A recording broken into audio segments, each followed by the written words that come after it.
РПЦ будет... Ну, понимаете, грех исправляется не молитвой, а действием.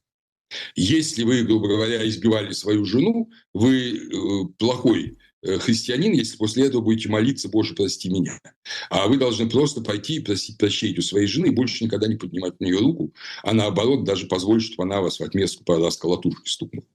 Вот. Это будет ничего. Поэтому церкви надо не столько отмаливать грехи, сколько собрать поместный собор, пригласить на него патриархов других, в том числе и Константинопольского, и преобразовать всю церковную жизнь, восстановить нормальное, правильное человеческое православие в России после того страшного уклона, который произошел не при патриархе Кирилле и Путине, который произошел, естественно, в России после примирения верхушки православной церкви со Сталиным, это сентябрь 1943 года, и который с тех пор не исчезал никуда. Церковь стала частью пятого управления КГБ, это очевидно совершенно. Вот. Другое дело, что была масса замечательных священников, были даже хорошие епископы, которые одной ногой как бы вынужденно стояли в этом КГБ, а другой действительно опирались на церковь, на людей и старались людям нести благо. Но было, к сожалению, очень много и таких, которые двумя ногами стояли в КГБ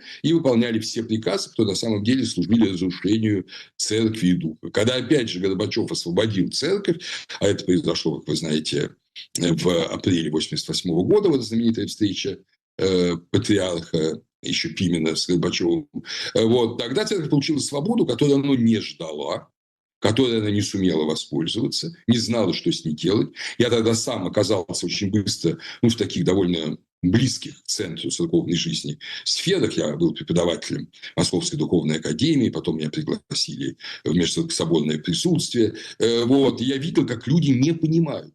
Великая беда. Так что я думаю, что соберется собор, который подчеркнет, что русская церковь долгое время добровольно, я подчеркиваю, находилась во власти сатанинских сил. Ну, на соборе надо вещи называть своими именами. Вот. И кланялась им, и служила им во многом, хотя были те, кто не хотели это делать и не делали. И в результате, да, надо совершенно все изменить. Богу моему поклоняйся, и ему одному служи. Вот, собственно говоря, тот принцип, первая заповедь, которую надо соблюдать. Опять же, все очень просто. И я думаю, с этого начнется обновление церкви после конца путинского режима. Но вряд ли до этого конца что-то произойдет.